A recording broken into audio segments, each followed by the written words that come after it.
Hello, this and my other YouTube videos are extracted from the History of Man series, currently 6 books published in print, ebook, and most importantly, audiobook. I'm a storyteller, and if you like these video stories, you'll love the History of Man series audiobooks. Great for commuting, or just sitting back and relaxing. And unlike a novel you've read where you know the ending, you can listen to these books on tape more than once. There's so much to learn. Available on Amazon and audible.com, I narrate the audiobooks. And the best part about that is you can listen to these stories without having to look at my stupid face. And with that said, let's get the show on the road. Hello, John Bershoff, History of Man series. Today's subject, not very noble, Nobels. As discussed in another video about Alfred Nobel and dynamite, he invented dynamite. It's where he made all his money. The Nobel is given every year since 1901. Now, some years have been missed, like due to war. War does that. Or simply missed because the committee felt no one was worthy. From Sweden, home of Alfred Nobel, are bestowed Nobels in physics, chemistry, medicine and physiology, and literature, those 4. From Denmark, the Peace Prize. Now, why Alfred Nobel selected Denmark for the Peace Prize is seriously unknown. He left no clues. Okay, now no one is perfect, certainly not me. But the Nobel Committee has made errors. Errors of commission, but mostly errors of omission, and especially with female scientists. But let's begin. In 1906, the Nobel in medicine was shared between 2 competitors, the Italian Camillo Golgi and the Spaniard Santiago Cajal. Now, Golgi supposedly demonstrated peripheral nerves are continuous. Cajal demonstrated peripheral nerves have synapses. The Nobel Committee decided both were correct, and both were awarded Nobels. As it turned out, Golgi was wrong. Cajal was right. Golgi did, however, discover the Golgi body inside cells that wraps proteins for transport. So he was spot on about that. He didn't get a Nobel, but he was a good scientist. He was just wrong about peripheral nerves. In 1926, the Nobel in medicine and physiology went to Johannes Freiberger, who demonstrated a certain worm infection caused cancer. It did not. In 1942, Nobel physics went to Enrico Fermi, one of my favorites, who built the first nuclear reactor in the world, Pile 1. I guess it was a pile of uranium, at the University of Chicago. And he also worked on the Manhattan Project. Both of these were Nobel-worthy. He certainly did Nobel-worthy work. But he received the 1942 Physics Nobel for demonstrating he could produce new radioactive elements by bombarding the nucleus with neutrons. Sort of, I guess, a fusion reaction, not fission, but fusion. The catch was he did not produce any new elements, but rather with fission, he broke uranium down to other known elements. Nothing was new, but he did get a Nobel for it.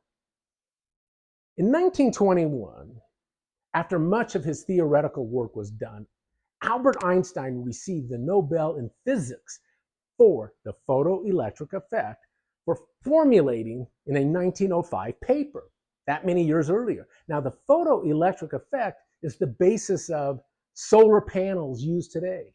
1 photon of energy bumps up 1 electron to a higher orbital shell, which can then be stored as electricity to run your coffee maker. The photoelectric effect. He explained it. In 1905, actually, Einstein published not the 1 paper, but 3 papers of such outstanding brilliance. The year is actually referred to as the Annus Mirabilis year. While sitting at a patent desk in Bern, Switzerland, Class 3 patent clerk, stamping patents. Einstein not even associated with a university. In addition to explaining the photoelectric effect in that first paper, he also published a second paper on Brownian motion, which is the continual jitteriness of molecules in suspension when no energy is applied to the system. How's that possible? Well, he explained to the world this constant motion was due to their innate retained energy of atoms and molecules sort of feeling each other's presence, each other's jitteriness. And of course, the third and final annus mirabilis paper he published that year in 1905 was The Electrodynamics of Moving Bodies, a paper that revealed the famous E=mc² equation, which formed the basis of nuclear energy. That is, there is a lot of energy in them there masses when you split an atom. E=mc².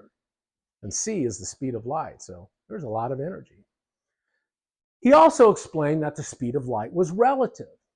If a person is on a train moving at half the speed of light and turns on a flashlight towards the front of the train, the light leaves that person at the speed of light. The speed of the train has nothing to do with it. And if a person is on a platform when that train passes by going at half the speed of light and that flashlight is turned on, the person on the platform, as measuring the speed of light on that flashlight going forward, is still the speed of light. It's not the speed of light plus the speed of the train, it's just the speed of light. The speed of light is relative. And Einstein explained the bending of space-time. He never received a Nobel for any of that, not for E=mc², not for special relativity or general relativity, Michigas. Probably because only a handful of people in the world, if that, understood what Einstein was even talking about. Einstein was an alien, I tell you, an alien. Moving on, polio was ravaging the world in the 1950s. Jonas Salk in the United States created the first polio vaccine, a dead virus vaccine, in 1955. And Albert Sabin, also in the United States, created the live attenuated vaccine in 1961. But especially Jonas Salk saved millions of lives with his vaccine. Yet the Nobel Committee, when it came to Nobels, awarded the prize to John Enders, Thomas Weller, and Frederick Robbins for developing the technique to grow polio in culture. And to be sure, that was Nobel worthy. But converting a viral culture to a workable vaccine that saves millions of lives, that's not Nobel worthy? Go figure. Although one perplexing hitch to this story was Swedish scientist Sven Gard, who also created, around the same time, a polio vaccine in Europe, and he also sat on the Nobel Committee as well. In a moment of stunningly selfless action, he told the committee that neither his work nor that of Salk's and Sabin's were Nobel worthy. He literally torpedoed his own chances of claiming a Nobel and torpedoed Salk's and Sabin's, saying that making a vaccine is child's play. It is? Really? It's not child's play. Anyway, now let us focus on women overlooked by the Nobel. The first one is technically not an error of the Nobel Committee.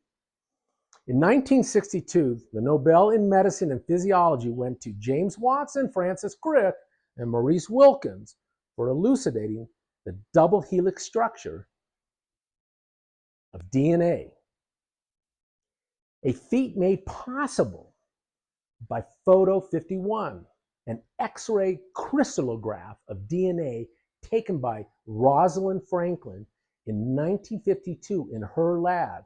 And that Photo 51 all but clearly demonstrated the double helix nature of DNA, two nucleic structures wrapped around each other with their base pairing nucleic acids.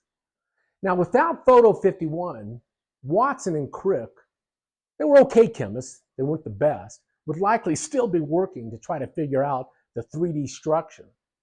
But sadly and unfortunately, when it came to awarding the Nobel in 1962 for elucidating the structure of DNA, Rosalind Franklin was dead, having died 4 years earlier from metastatic ovarian cancer. And Nobels are not given posthumously. I just wonder, had she been alive, would she have been given a Nobel with Watson and Crick? The German chemist Erika Kremer, working in Nazi-controlled Austria, developed gas chromatography in and around 1944, while a war was raging in her backyard. Now, gas chromatography, simply stated, is the process of taking an element or a molecule or a compound, vaporizing it to produce a gas, which is then ignited, and that delivers a signature flame spectrum unique to that element or that compound. It is like a unique human fingerprint, but in this case, a unique color spectrum. Every element, every compound has its unique fingerprint color spectrum when vaporized. In 1952, the Nobel went to the Brits, Archer Martin and Richard Singh, for actually developing gas chromatography. Their work actually came after Kremer's work. Her work came earlier in 1944. Now, the Nobel's excuse for not giving her a Nobel, they claim they didn't know about Kremer's work due to the war. Now, the world of flame vaporizing elements for fingerprint spectrums was a small world. Everyone knew everyone in that rarefied field. The Nobel's excuse that they were clueless to her work, to Kremer's work, was pretty thin like vapor. Langmuir-Blodgett films, two names, are single molecule surfaces that enable scientists to arrange molecules in a single layer rather than on top of each other, especially useful in the electronic semiconductor world of our iPhones and all that kind of stuff. Although known as Langmuir-Blodgett films, both names, only Irving Langmuir received the 1932 Chemistry Nobel. Although the concept was his, it was actually Catherine Blodgett who made it work. Langmuir certainly would not have shared the name of the film if he didn't feel Blodgett was equally responsible. Yet he got a Nobel, and she didn't. Austrian physicist Marietta Blau, working in Vienna, developed nuclear emulsions that allowed physicists to detect and measure high-energy subatomic particles.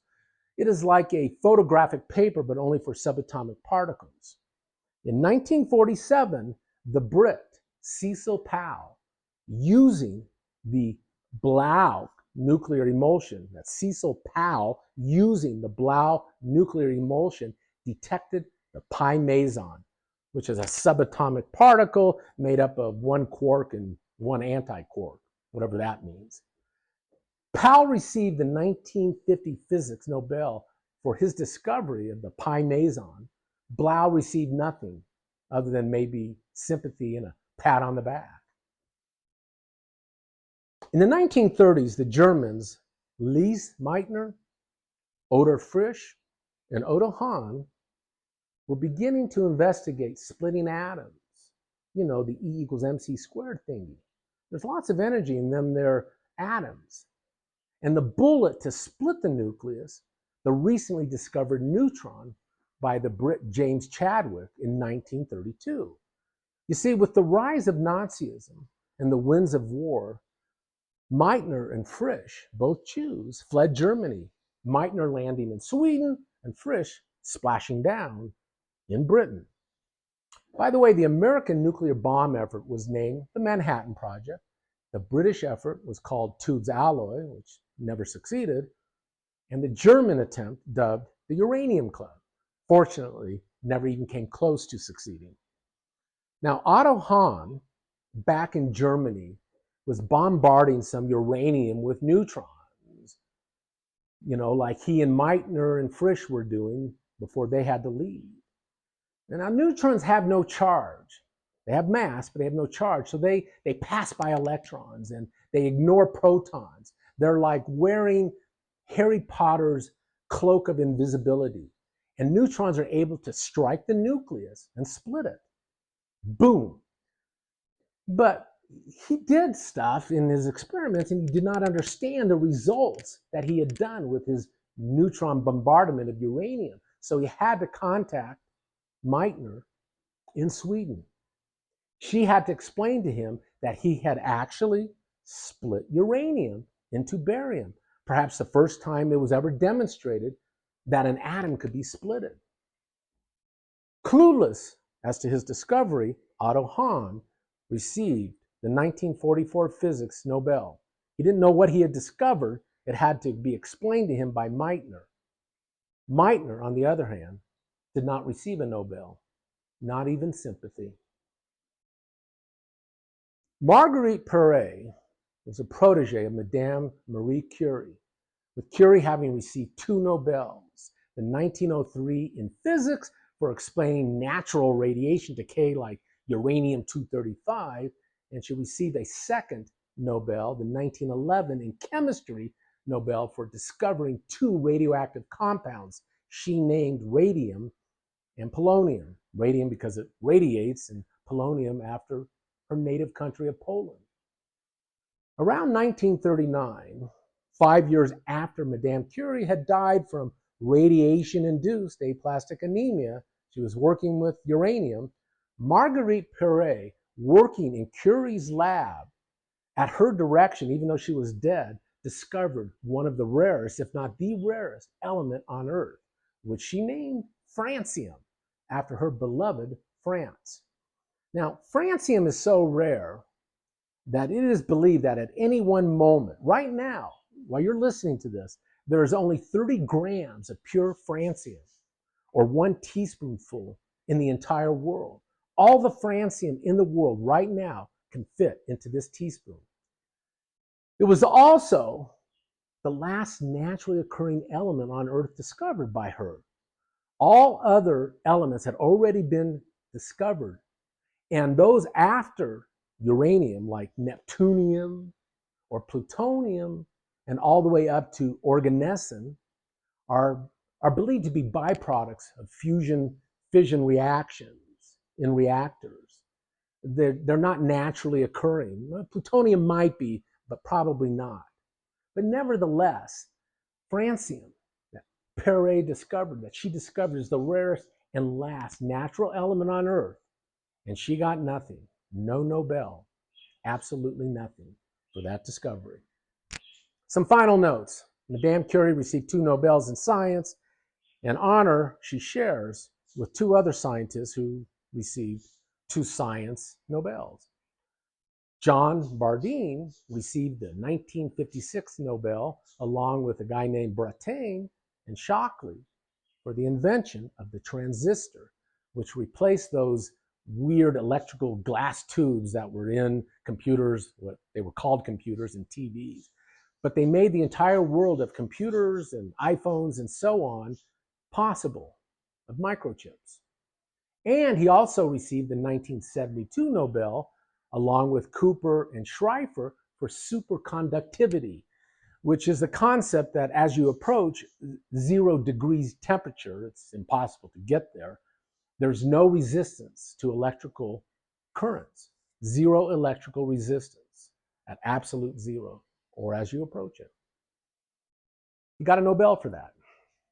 Frederick Sanger also received 2 Nobels in science. The 1958 Nobel in chemistry for elucidating the structure of insulin, which is pretty important, and the Nobel in chemistry 1980 for pioneering work that helped other scientists to figure out the base sequence of any given nucleic acid. He gave them a roadmap and a way of figuring out that sequence, like DNA.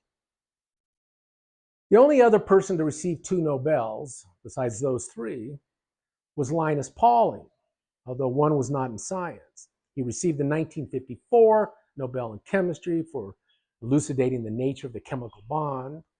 and the 1995 Nobel Prize for Peace due to his work in reducing the nuclear arms race. But back to Madame Curie. As a Parisian, spending her life working at the University of Paris, she went there when she was around 20 or so, she received 2 science Nobels.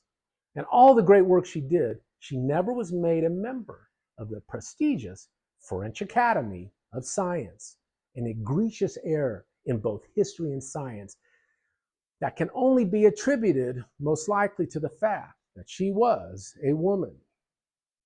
Being born in Poland might have given jitters to the very maybe nationalistic French scientists. And 4 years after her husband, Pierre Curie, died in 1906, 4 years later, she began a romantic relationship with a married colleague. And those two things are often cited as why the good old boys of the French Academy of Science voted her membership down. We can agree that had she been a male born in Poland and a male having an affair, it's unlikely that she would have been snubbed. The good old boys of the French Academy of Science probably would have celebrated a male having an affair, but a female, she didn't make it into the Academy, and 2 Nobels. Finally, not that I am some type of soothsayer, but in the first history of man, published in 2020, my first book, during the COVID-19 rage, the world was introduced to a new novel type of vaccine, messenger RNA vaccine. The science behind it, which was largely due to a woman, scientist, Katalin Karikó, for which I predicted in 2020 in my book, she'd receive a Nobel. I wasn't the only one. Lots of people predicted it. Building messenger RNA has far-reaching possibilities. Simply brilliant science, like possibly entering messenger RNA entering a pancreas cell and instructing that cell to make insulin. Messenger RNA is just that, a messenger carrying a message into a cell, where at the level of the ribosomes, proteins can be built. It's a suitcase, messenger RNA. Now, once messenger RNA vaccine, the COVID vaccine, is injected, it enters certain white blood cells and instructs them at the ribosomes to build the coronavirus spike protein, just the spike protein. To the immune system, that spike protein appears foreign, even though it's made inside the human cell. It appears foreign. The spike protein that is then built leaves the cell, leaves that white blood cell, enters the bloodstream, where its foreign signature causes the immune system to go nuts, to launch antibodies.